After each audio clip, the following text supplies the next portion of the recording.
shadow of death, and I fear no evil.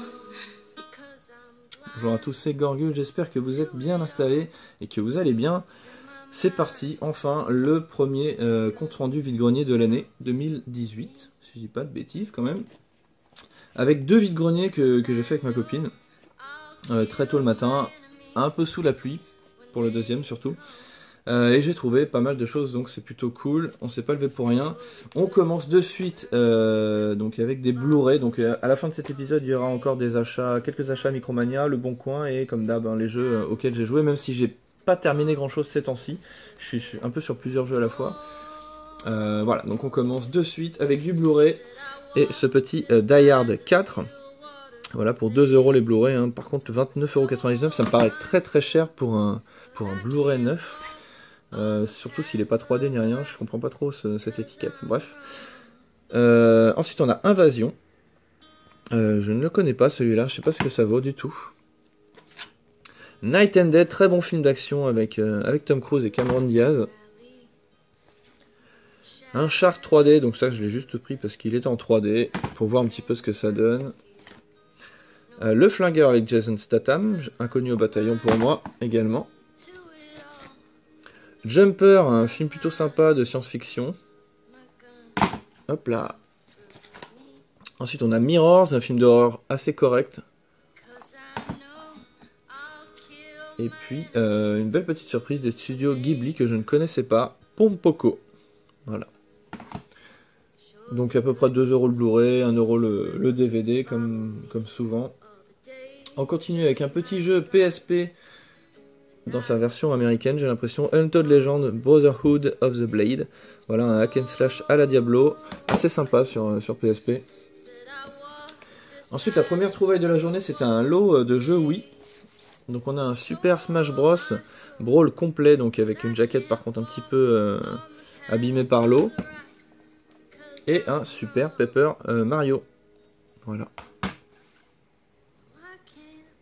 Ensuite, on continue avec de la PS2.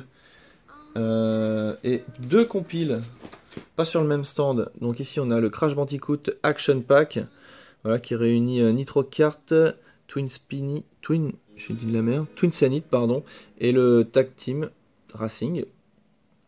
Il en manque un, il y a 3 CD normalement à l'intérieur. Bon voilà, il y a la notice, mais il manque un seul, il manque un CD, ce sera à compléter.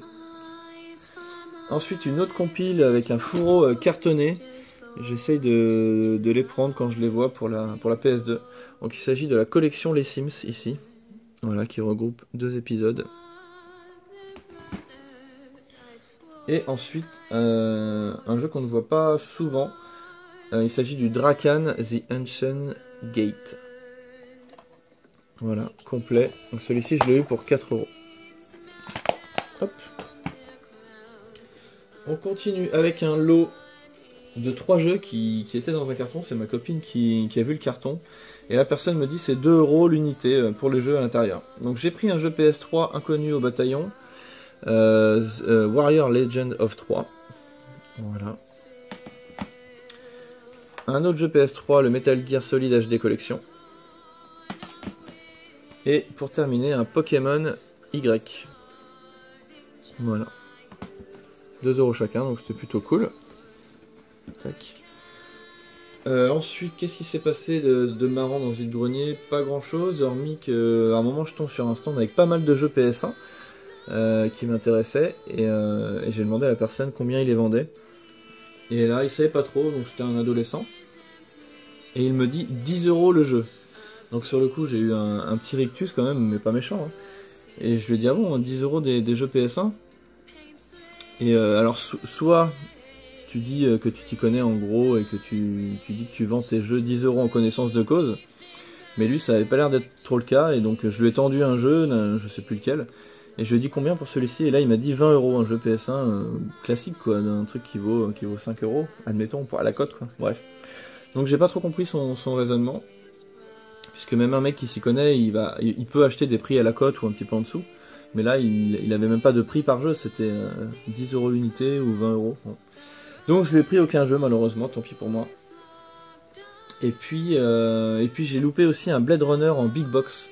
sur PC. Alors, voilà, j'étais un petit peu déçu, mais bon, tant pis pour moi. Et donc, mais j'ai quand même trouvé pas mal de jeux PS1, dont une dame qui vendait une PlayStation et qui à la base ne voulait pas diviser la Play et les jeux, surtout qu'il y avait pas mal de jeux gravés. Elle vendait le tout 40 € il me semble. Et au final, en parlant un petit peu, elle a bien voulu me laisser quelques jeux. Donc c'est parti pour 1 ou 2 € le jeu, je me souviens plus exactement. On a ici Adibou et l'ombre verte, donc ils sont tous complets. Le Bugs Bunny voyage à travers le temps. Un Digimon, Digimon World en version Platinum. Excellent jeu, Too Extreme. Super jeu de course, de skate, vélo, luge d'été. Enfin là c'est le 2, donc il y a même des sports, de neige. Et un petit Aladdin, la revanche de Nazira, qu'on voit pas souvent celui-ci. Et ensuite on a malheureusement avec un jeu gravé dedans, mais quand même on a à l'arrière de la jaquette et la notice officielle, donc Street Fighter plus Alpha. Voilà, EX plus Alpha, pardon. Hop. Ensuite, sur un autre stand pour 2 € ou 1 €, un petit Monopoly. Et pour terminer ce compte rendu vide-grenier, un revendeur cette fois-ci, un petit Hot Wheels Turbo Racing, voilà, qui n'est pas commun, que j'ai eu pour 4 € au lieu de 5. Et ça, c'est une bonne trouvaille parce que je ne l'avais pas celui-ci. Et il est plutôt en bon état, même en très bon état. Voilà. Hop. Et puis c'est tout, voilà, c'est quand même un compte rendu correct pour deux vide-greniers. Il n'y a pas de grosses perles, mais il y a des trucs sympas. Et surtout des jeux PS1. Voilà, on continue avec des petits achats, alors en cash. 2 petits steelbooks, je passais dans un cash vite fait, je suis allé voir. Et j'ai pris un steelbook de Harry Potter, donc c'est les derniers steelbooks, là ils sont assez cool. Pour 7 €, voilà, c'est les reliques de la mort numéro 2. Et ensuite, un film que je ne connaissais pas du tout, The Host. Voilà, c'est un film japonais, je crois, ou coréen, j'en sais rien en fait. On va regarder, est-ce que c'est écrit, blablabla. Non, je sais pas. Bref. Donc voilà, je sais pas ce que ça donne, je connaissais pas le steelbook. Hop. Un plus. Ensuite, à Micromania, j'ai un peu cherché dans les bacs, comme d'habitude, des jeux un petit peu... pas méconnus, hein, mais des jeux qu'on voit pas tout le temps ou dont on n'entend pas beaucoup parler. Et j'ai pu trouver plusieurs choses. Donc on a ici The Raven, voilà, remasterisé. Donc je connais pas du tout ce jeu. Je sais pas ce que ça vaut. Ça a l'air d'être un jeu d'enquête. Donc voilà, j'ai pris ça. Bon, quand même pour 20 €, mais bon. Ensuite, j'ai pris un jeu VR, The Impatient. Un petit coucou à Bibi. Voilà, ce jeu qui fera sûrement, qui me fera froid dans le dos. Je le ferai sûrement en stream à mon avis, mais je ne sais pas quand. Hop. Et puis un troisième jeu, The Girl and the Robot, voilà, Deluxe Edition. Donc ça c'est cool. J'aime beaucoup le dessin, franchement c'est magnifique. J'espère que le jeu sera sympa. On verra bien. Ah non, il y en a un autre, pardon. No Man's Sky, voilà, le steelbook pour 15 €. Donc ça, j'étais assez content. C'est un jeu que je testerai, un de ces 4. Mais pas vraiment pour son histoire, mais plutôt pour ses paysages. On verra ce que ça donne. J'en ai entendu beaucoup parler, mais je ne l'ai jamais testé. Et puis à la caisse, comme d'habitude, j'ai demandé s'ils n'avaient pas des steelbooks en ce moment, des steelbooks vides. Et j'ai eu celui-ci, donc le steelbook PlayStation Plus vide. Et belle surprise, celui d'Attack of the Titan numéro 2, qui est magnifique. Voilà, avec un artwork intérieur très joli. Donc j'étais assez content. Hein. N'hésitez pas quand vous allez à Micromania et que vous achetez des choses à demander. Hein. Hop. Voilà, c'est tout pour Micromania. Ensuite, une belle petite affaire sur Le Bon Coin. Non, sur eBay, pardon.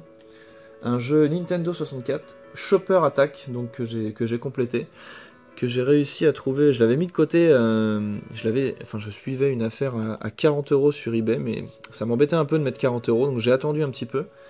C'est un jeu qu'on voit pas beaucoup, même sur Le Bon Coin. Et finalement, il est tombé sur eBay à 17 ou 18 €, port compris. Donc voilà, bon, il n'est pas en excellent état, hein, mais ça me suffit largement, un état correct comme ça. Voilà, ce petit chopper attaque. Et je peux pas vous en parler puisque je n'ai pas testé le jeu, évidemment, je joue pas beaucoup au rétro en ce moment. Puis voilà, je vais vous parler des jeux auxquels j'ai joué un petit peu. Donc j'ai repris le Crash Insane Trilogy, j'ai commencé le Crash 2. Bon, il est sympa, mais je dois avouer que je m'amuse pas comme un fou dessus. Je sais pas comment Nono tu fais pour platiner ces crashs, mais moi j'ai pas le courage. Bon voilà, j'en suis au 2. Là il y a un monde où je trouve pas le cristal rose, donc c'est un petit peu pénible, mais bon. Je pense que je suis vers la fin. Il faudra que je le termine quand même. Tac, donc ce petit crash. Ensuite le Battle Chasers. J'ai un petit peu arrêté puisque bon voilà, le level up c'est très long. Ça me dérange pas, mais c'est du temps quoi. C'est du temps de passer pour ça. Ça m'embête un peu. Donc je vais peut-être abandonner ce jeu là pour l'instant. Mais c'est vraiment un bon petit jeu, surtout qu'il y a eu une nouvelle mise à jour récemment avec pas mal de corrections de bugs, etc. C'est vraiment un jeu sympa pour ceux qui aiment bien les petits RPG, je le conseille vraiment quand même. Hop. Ensuite j'ai terminé l'épisode 3 de Before the Storm. Voilà, bon, un bon petit jeu dans la lignée de Life is Strange. J'ai beaucoup aimé voilà, savoir un peu, pas la genèse, mais bon, l'histoire entre Chloé et Rachel. Il me reste plus que l'épisode bonus à terminer. Et ce sera chose faite. Hop. Et ensuite, j'ai commencé avec ma copine A Way Out, voilà, que j'ai trouvé sur Le Bon Coin pour 20 €. On a juste fait l'introduction, donc pour l'instant, je peux pas trop me prononcer sur ce jeu. Mais je pense que ça va être cool. Après, je sais pas si tous les combats du jeu seront comme ça, mais les premiers combats qu'on a eu à faire, donc carré pour taper, donc spammer carré pour taper et spammer triangle pour esquiver, c'est vraiment basique. Voilà, je sais pas si ça va évoluer ou si le gameplay prendra comment dire ça, prendra son ampleur dans d'autres systèmes de jeu, je sais pas, mais là. Pour les combats, c'était vraiment simpliste. On verra plus tard. Mais en tout cas, c'est cool d'être à deux comme ça, tantôt écran splitté, des fois en plein écran. Voilà, c'est assez original. Mais voilà, c'est vraiment que le début, on verra bien plus tard. Voilà, cette vidéo est terminée. Je vous laisse en musique comme d'habitude. Et puis voilà, n'hésitez pas à me laisser un petit com si vous voulez me parler d'un film que j'ai pas vu ou d'un jeu que j'ai pas fait, etc. Et puis moi je vous dis à la prochaine. Bonne semaine à tous. Bisous, ciao ciao.